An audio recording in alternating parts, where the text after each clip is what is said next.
కల్పన శక్యమునో మహిమాయుక్తమునైనా సంతోషము కలిగి సువార్తను చాటెదము.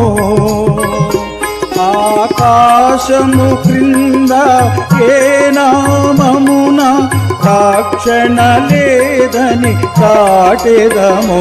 ఆకాశము క్రింద ఈ నామమునే పాపక్షమాపణ కలుగునని పల్లవరము కొండలపైన ప్రభు చూపిన దర్శనమందు. పల్లవరము కొండలపైన పరలోక సంఘ దర్శనము. తొలి ప్రేమ కలిగి అందరము బలి అయిన క్రీస్తును ప్రకటించి, తొలి ప్రేమ కలిగి అందరము